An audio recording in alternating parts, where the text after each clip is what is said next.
जय सिया राम। जय जय सिया राम।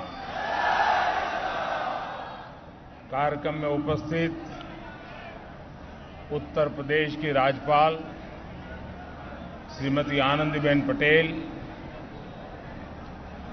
यहां के लोकप्रिय कर्मयोगी मुख्यमंत्री योगी आदित्यनाथ जी,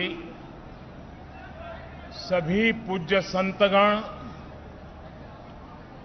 उपस्थित अन्य सभी प्रबुद्धजन, श्रद्धालुगण,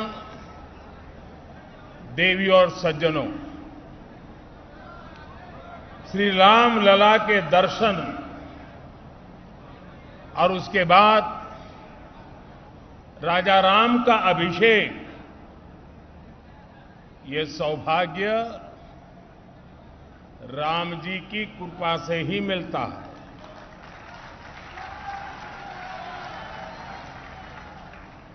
जब श्री राम का अभिषेक होता है तो हमारे भीतर भगवान राम के आदर्श और मूल्य और दृढ़ हो जाते हैं। राम के अभिषेक के साथ ही उनका दिखाया पथ और प्रदीप्त हो उठता है। अयोध्या की तो रज रज में, कण कण में उनका दर्शन समाहित है। आज अयोध्या की रामलीलाओं के माध्यम से, सरयू आरती के माध्यम से, दीपोत्सव के माध्यम से और रामायण पर शोध और अनुसंधान के माध्यम से ये दर्शन पूरे विश्व में प्रसारित हो रहा है। मुझे खुशी है कि अयोध्या के लोग, पूरे उत्तर प्रदेश और देश के लोग इस प्रवाह का हिस्सा बन रहे हैं। देश में जन कल्याण की धारा को गति दे रहे हैं। मैं इस अवसर पर आपको, देशवासियों को और विश्व भर में फैले हुए राम भक्तों को भी हार्दिक बधाई देता हूं। मैं प्रभु श्री राम की पावन जन्मभूमि से सभी देशवासियों को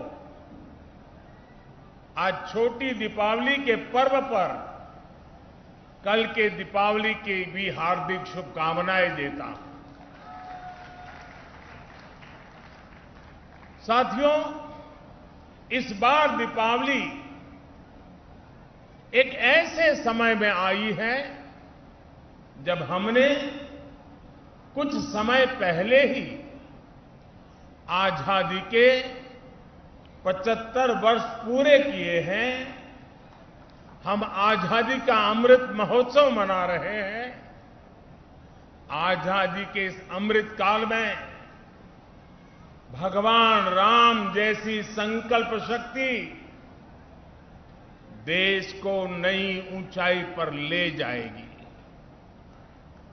भगवान राम ने अपने वचन में, अपने विचारों में, अपने शासन में, अपने प्रशासन में जिन मूल्यों को घड़ा,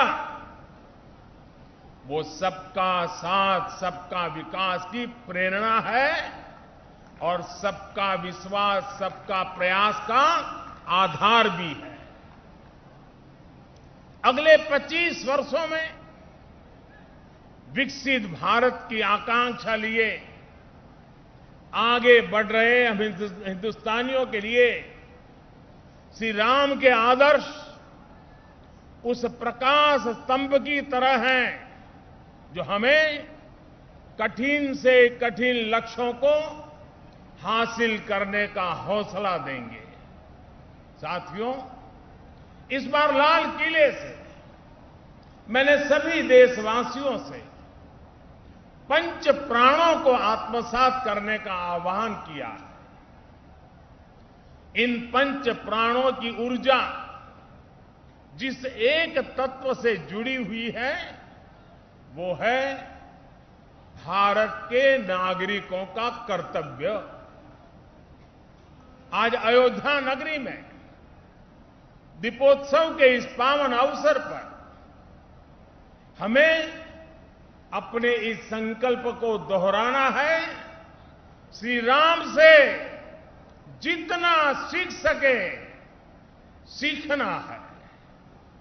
भगवान राम मर्यादा पुरुषोत्तम कहे जाते हैं। मर्यादा मान रखना भी सिखाती है और मान देना भी सिखाती है। और मर्यादा जिस बोध की आग्रही होती है वो बोध कर्तव्य ही है। हमारे धर्म ग्रंथों में कहा गया है, रामो विग्रहवान धर्म, अर्थात राम साक्षात धर्म के यानी कर्तव्य के सजीव स्वरूप है। भगवान राम जब जिस भूमिका में रहे उन्होंने कर्तव्यों पर सबसे ज्यादा बल दिया। वो जब राजकुमार थे तो ऋषियों की, उनके आश्रमों और गुरुकुलों की सुरक्षा का कर्तव्य निभाया। राज्याभिषेक के समय श्री राम ने एक आज्ञाकारी बेटे का कर्तव्य निभाया। उन्होंने पिता और परिवार के वचनों को प्राथमिकता देते हुए राज्य के त्याग को, वन जाने को अपना कर्तव्य समझ करके स्वीकार किया। वो वन में होते हैं तो वनवासियों को गले लगाते हैं, आश्रमों में जाते हैं तो मां सबरी का आशीर्वाद लेते हैं। वो सबको साथ लेकर लंका पर विजय प्राप्त करते हैं और जब सिंहासन पर बैठते हैं तो वन के वही सब साथी राम के साथ खड़े होते हैं, क्योंकि राम किसी को पीछे नहीं छोड़ते। राम कर्तव्य भावना से मुख नहीं मोड़ते। इसलिए राम भारत की उस भावना के प्रतीक है जो मानती है कि हमारे अधिकार हमारे कर्तव्यों से स्वयं सिद्ध हो जाते हैं। इसलिए हमें कर्तव्यों के प्रति समर्पित होने की जरूरत है। और संयोग देखिए, हमारे संविधान की जिस मूल प्रति पर भगवान राम, मां सीता और लक्ष्मण जी का चित्र अंकित है, संविधान का वो पृष्ठ भी मौलिक अधिकारों की बात करता है। यानी एक और हमारे संविधान अधिकारों की गारंटी, तो साथ ही प्रभु राम के रूप में कर्तव्यों का शाश्वत सांस्कृतिक बोध। इसलिए हम जितना कर्तव्यों के संकल्प को मजबूत करेंगे, राम जैसे राज्य की संकल्पना उतनी ही साकार होती जाएगी। साथियों, आजादी के अमृत काल में देश ने अपनी विरासत पर गर्व और गुलामी की मानसिकता से मुक्ति का आह्वान किया है। ये प्रेरणा भी हमें प्रभु राम से मिलती है। उन्होंने कहा था, जननी जन्मभूमिश्च स्वर्गादपि गरीयसी, यानी वो स्वर्णमयी लंका के सामने भी हीन भावना में नहीं आए, बल्कि उन्होंने कहा कि मां और मातृभूमि स्वर्ग से भी बढ़कर के है। इसी आत्मविश्वास के साथ जब वो अयोध्या में लौट कर आते हैं, तब अयोध्या के बारे में कहा जाता है, नवग्रह निखर अनिक बनाई, जनु धे अमरावती आई। यानी अयोध्या की तुलना स्वर्ग से की गई है। इसलिए भाइयों और बहनों, जब राष्ट्र निर्माण का संकल्प होता है, नागरिकों में देश के लिए सेवा भाव होता है, तो भी और तभी राष्ट्र विकास की असीम ऊंचाइयों को छूता है। एक समय था जब राम के बारे में, हमारी संस्कृति और सभ्यता के बारे में बात करने तक से बचा जाता था। इसी देश में राम के अस्तित्व पर प्रश्न चिन्ह लगाए जाते थे। उसका परिणाम क्या हुआ? हमारे धार्मिक सांस्कृतिक स्थान और नगर पीछे छूटते चले गए। हम यही अयोध्या के रामघाट पर आते थे तो दुर्दशा देखकर मन दुखी हो जाता था। काशी की तंगहाली, वो गंदगी और वो गलियां परेशान कर देती थी। जिन स्थानों को हम अपनी पहचान का, अपने अस्तित्व का प्रतीक मानते थे, जब वही बदहाल थे तो देश के उत्थान का मनोबल अपने आप टूट जाता था। साथियों, बीते 8 वर्षों में देश ने हीन भावना की इन बेड़ियों को तोड़ा है। हमने भारत के तीर्थों के विकास की एक समग्र सोच को सामने रखा है। हमने राम मंदिर और काशी विश्वनाथ धाम से लेकर केदारनाथ और महाकाल महालोक तक घनघोर उपेक्षा के शिकार हमारी आस्था के स्थानों के गौरव को पुनर्जीवित किया है। एक समग्र प्रयास कैसे समग्र विकास का जरिया बन जाता है, आज देश इसका साक्षी है। आज अयोध्या के विकास के लिए हजारों करोड़ रुपए की नई योजनाएं शुरू की गई हैं। सड़कों का विकास हो रहा है, चौराहों और घाटों का सौंदर्यीकरण हो रहा है, नए इंफ्रास्ट्रक्चर बन रहे हैं। यानी अयोध्या का विकास नए आयाम छू रहा है। अयोध्या रेलवे स्टेशन के साथ साथ वर्ल्ड क्लास एयरपोर्ट का निर्माण भी किया जाएगा। यानी कनेक्टिविटी और अंतर्राष्ट्रीय पर्यटन का लाभ इस पूरे क्षेत्र को मिलेगा। अयोध्या के विकास के साथ साथ रामायण सर्किट के विकास पर भी काम चल रहा है। यानी अयोध्या से जो विकास अभियान शुरू हुआ, उसका विस्तार आसपास के पूरे क्षेत्र में होगा। साथियों, इस सांस्कृतिक विकास के कई सामाजिक और अंतर्राष्ट्रीय आयाम भी हैं। श्रृंगवेरपुर धाम में निषाद राज पार्क का निर्माण किया जा रहा है।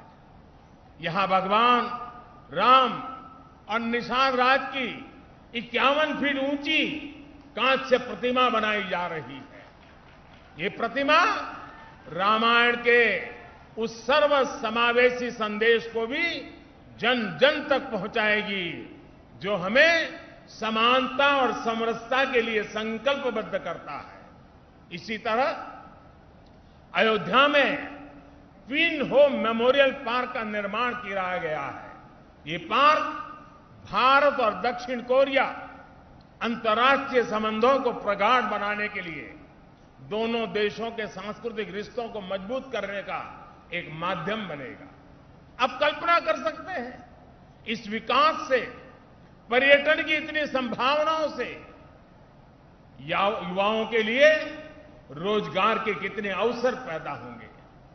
सरकार ने जो रामायण एक्सप्रेस ट्रेन चलाई है, वो स्पिरिचुअल टूरिज्म की दिशा में एक बेहतरीन शुरुआत है।